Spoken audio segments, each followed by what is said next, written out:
اللہ کے رسول صلی اللہ علیہ وسلم نے فرمایا من ظلم قید شبر من الارض طوقہ 7 اراضین، کہ جس کسی انسان نے ایک بالش زمین ظلم کر کے ہڑپ کر لی ہے اسے 7 زمینوں کا طوق پہنایا جائے گا۔ آپ اندازہ لگائیے ایک بالش کتنے انچ ہوگی؟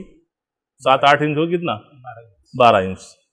یہ 12 انچ زمین اگر انسان نے ہڑپ کر لیا ہے ظلم زیادتی کر کے، تو جیسے ہمارے اوپر یہ 7 آسمان ہیں ایسے اس زمین کے نیچے 7 تہ زمین کی ہے۔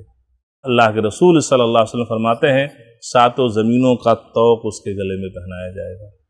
آپ سوچئے کہ ہماری بہنیں جو 150 گرام کا یہ ہار گلے میں ڈالتی ہیں اور یہ ہار ان کو شوہروں کے لیے پہننے کی توفیق نہیں ہوتی ہے، لیکن جب شادی حال میں جائیں گی سب پہن لیں گی، کان کے اندر، ناک میں اور ہاتھ میں سب پورا پہن لیں گی، اور جا کے نقاب وہاں اتار دیں تاکہ لوگ دیکھیں کہ ہاں سٹھائن ہے، فلاں کی بیوی ہے، ہاں۔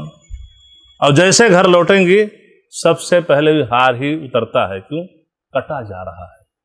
تو آپ اندازہ لگائیے کہ 100 گرام کا ہار یہ 2-4 گھنٹے لٹکانا یہ مشکل لگ رہا ہے، اس لیے کہ گلا کٹا جا رہا ہے۔ تو 7 زمینوں کا طوق گلے میں ڈالا جائے گا، انسان کا کیا حال ہوگا؟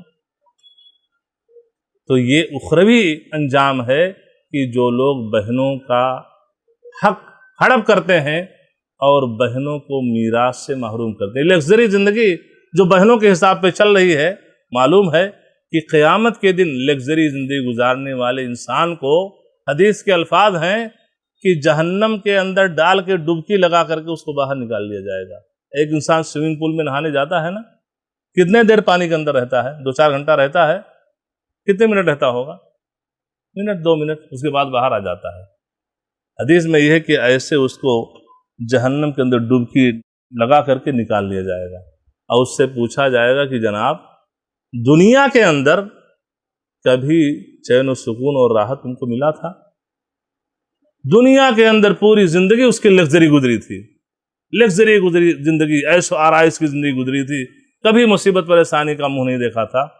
وہ سب بھول جائے گا، کہے گا ما رأیت خیرا قط، دنیا کے اندر مجھے کبھی آرام و راحت کی زندگی نہیں میسر ہوئی۔ تو یہ معاملہ وہاں ہوگا۔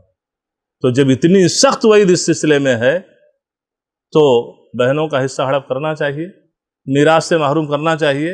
عقل مندی کیا ہے؟ ان کا جو حصہ ہے دے دو، اس کو مت ہڑپو۔